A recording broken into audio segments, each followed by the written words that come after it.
Hello guys, welcome back to my channel Automation Hub Sarthak. And today's video is going to be a little bit different. Few months back, there is this gentleman, Mr. Sanjay. He's the creator of a tool which is very much helpful in Xpath, that is known as Selectors Hub. And I also got certain requests from certain people that why don't you make a video on Selectors Hub?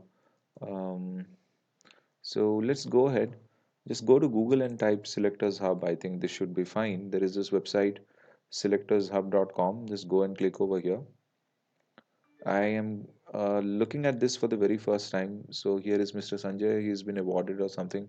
That's a great attempt he has done, and some of my fellow YouTubers have also mentioned this in their videos. I haven't. I'm taking this time to do. One of my subscribers did push me. Why don't you go ahead and do it? So I'll try with Chrome because, anyways, I'm always very comfortable with Chrome. Kudos to Mr. Sanjay for having developed this. I haven't tested it yet, so just let's see how innovative this thing is, how good this thing is, and how intuitive and smart this thing is. So I'll just go and click on Chrome. I'm doing it for the first time. Uh, I've never done this before. So, okay, I'll add it to Chrome. Okay, it is kind of an extension. Let me add the extension. Uh, okay, Selectors Hub has been added to Chrome. Use this extension by clicking on this icon. Okay, so probably when we right click on any particular web element, we are expected to see this X mark with orange and black. That's what I suppose. So let's see what we can do. Let us go to Rediff, my favorite URL to so let's go ahead and just right click on the sign in link and okay. So once you click on this, earlier it was not coming. So once I do this, the selectors hub is there. Okay, so I'll copy the relative XPath. Okay, let me copy relative XPath. Okay, I've copied it. Now what do I do? Um, so if I paste it here, makes no sense. Okay, so okay, let me copy it again. Either I'll have to put it inside my code, or else let me see what it brings here. So let me put it here. Okay, this is what it is giving me. Okay, this is the XPath which relative XPath which selectors hub suggested. Okay, so let me mark this. So this is what the selectors hub suggested. What as a normal individual I would suggest is I would never go for normalize minus space. Somehow I'm not very comfortable with this. Okay, I don't know why this thing came up. Let me try once again. Copy relative XPath. I'll just paste it again. Maybe I'm copying wrong. No, I'm not copying wrong. It says normalize minus space equal to SIGN space IN. Fine. What I would do as a layman, I would do this. I would do like I have a class attribute, yes, which is SIGNIN. So let me remove this. So let me inspect it again.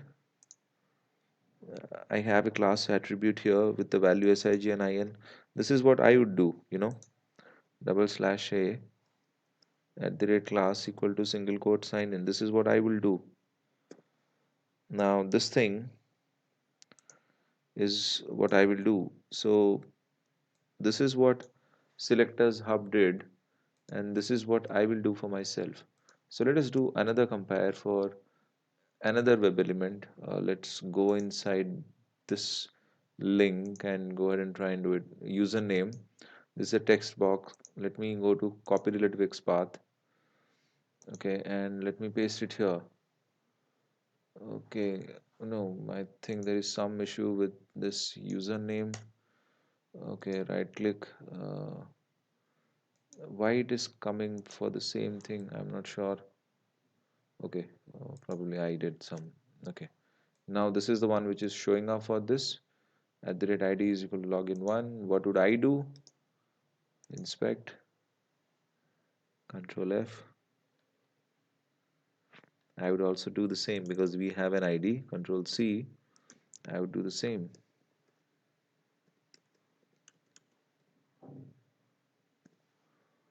So here me and here me and Selectors Hub do not have any sort of a disparity. We agree to whatever it is. So this one looks good. I'm testing 4 5 web elements, basic web elements, to see basic XPaths. How do they work? Let me check for the sign in button. I'll go and Selectors Hub, copy relative XPath. I'll paste it over here. Title equal to SIGN space IN. This is where I don't agree. Let me see. I'll inspect myself. Okay, it takes this whereas it has SIGN, BTN as well as a name attribute. So this is where I don't agree. But I think there is much more to what I am seeing right now, because Sanjay, I think, would have taken care of these things. So it is just what I am seeing as a first time user. Okay, I would still go with mine than what the tool is suggesting me. So I'll keep this as of now, and let's go ahead. See, the upper ones are from Selectors Hub, the lower ones are mine. I am not very, I'm not a fan of anything, any attribute which is not ID, class, and name. I just go ahead and jump with writing dynamic XPaths. So probably, okay, so let me come here. I'll just cancel this. Let me come here. There's a Selectors Hub option here. Probably it also has its own attributes too. So let me go and um, copy relative XPath and let me paste it here. Okay. So this thing works here, but I don't get any highlighting factor here. But uh, okay, let me go ahead and find certain suggestions for the same rather than inspect here. So I can see input. I'll write / input. Okay, it comes here. I have, okay, so it gives me SIGN, INBTN. Okay, it gives me this, and it gives me this. So right now it gives me this as well. And if I choose to ignore this, I can get this. Name is proceed. This one is also fine because here at the name proceed is possible. So this one is also given. What are the other options I can get? Uh, @title equal to sign. And I'm not very fond of something which is not having attribute ID, class, and name, but still this one is showing up. So it is giving almost everything that is manually possible. And let us see what else does it show up with. Okay, @type equal to submit. Okay, this one is also showing up because here there is @type equal to submit. This is also there, and this tool is also used for CSS selectors. I have not done that, so let's see what more it can offer. um, okay, okay, it has contains class sign in BTN. So it is almost giving us whatever is almost required, and I think it's doing a fair job. Let me try for a CSS selector. I'll write input. Okay, so this is fine. Input CSS selector is also working fine. So let me go ahead and Just write the class name. Yes, dot sign in button is also working fine. So CSS selectors, I'm sure these things will also look good here. Now this is a very basic kind of XPath and basic kind of CSS selectors which I'm picking up from this particular tool. What if I want to write something which is extravagant in nature? What if, like, let's say for example, I go to inspect element, and what I basically do as a normal automation tester, I will, let's say for example, I don't have any kind of attribute which I can use. See, whenever I teach, I tend to teach in this fashion. I always say, if you have an ID, well and good, but ID also has certain conditions with numerics attached in the beginning or the end, and certain things that you have to be careful about. Class, I tell people whether a class should be taken and when it should not be taken. It should not be taken when it is a compound class. Compound class is a class which has like multiple values between and having space in between, and then name is mostly unique, but then again, these are the ones which I take as attributes. I'm not a very fan of the type attribute, value attribute, title attribute, tab index, style XPath. I'm not fond of these kind of attributes, which anyways, as a tool, it will pick it up because it has been designed in such fashion that anything with an attribute you'd have to pick up. I'm not a big fan of these, and I will never use such. I will always go the traditional method. But yes, for learning purpose, it's fine. Now my question, big time question is, let's say for example, I write an XPath which is a little complicated in nature. Let's say for example, there are none of the attributes for sign in button, and I have to traverse from a much higher place. Let's say I have to traverse from here, from this particular ID. So I'll write it here, div @ID equal to single quote this. I'll write it here, and my intention is to reach to sign in button. So I'm here in this yellow and I have to traverse to this place. So what I'll do is I'll do an immediate following sibling, and I'll write div, and I'll write at the class equal to single quote table. It will make it even more concrete, and then I can just directly jump into this particular as a descendant, and I'll write input.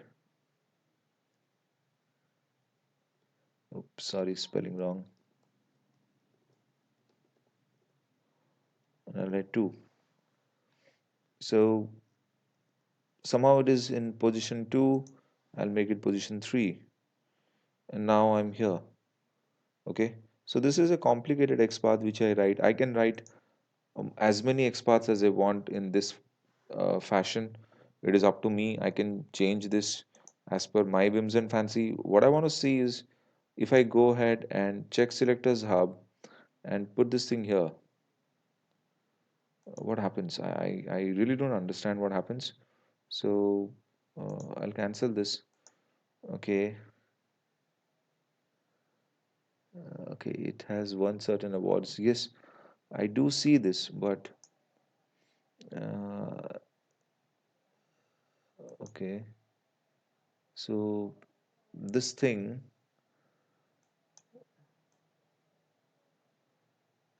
okay, so I do not really know how this thing works with such kind of overly dynamic XPaths. I mean, can uh, can that suggest me these kind of things? Let's say, to know whether this it can suggest these kind of things, I think probably I'll pertain to this, and then I'll see if this thing can help. Now, this thing, as of now, it is, I, I'm really not getting anywhere. See, the fact is, if I'm getting stuck here, how do I go to sign in button? I'm coming from a very uh, from a different route. and I want to come to this place. So I'm getting stuck here. So what should I do? I don't know. So uh, if I appreciate and accolade Sanjay and the team to have developed such a lovely tool, but would I use it in my everyday life? Um, Probably no, because I don't think I'll be very comfortable with this. I'm not saying that I'm not criticizing this.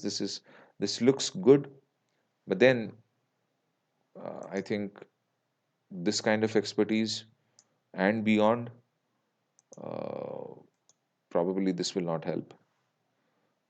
I think uh, this might be for the ones which are very simple and easy to design. I'm not very sure how I can write extremely complicated XPaths, because at times simple XPaths don't work. At times they don't. In our daily applications, the design of our web page is such that to highlight certain elements becomes a really tough job. So, but I'll take a moment to congratulate Sanjay and their team. Uh, this probably is a very good tool for beginners to help them learn, but then too much of support might not give them these kind of expertise which we develop over experience and uh, knowledge, know-how. Given a question whether I should take up this thing, may not be, uh, but yeah, it makes your life easier. Yes, it does. Do I need it? No. Uh, can I write faster XPaths than this? Uh, yes, I can. But then again, the level of expertise also matters. So it's a very good initiative, and uh, I'm okay with the fact that this thing has come up. But will I be using it? I don't think so. I'll go with my traditional way of doing it. I still think my traditional way of doing it works, and it works flawlessly.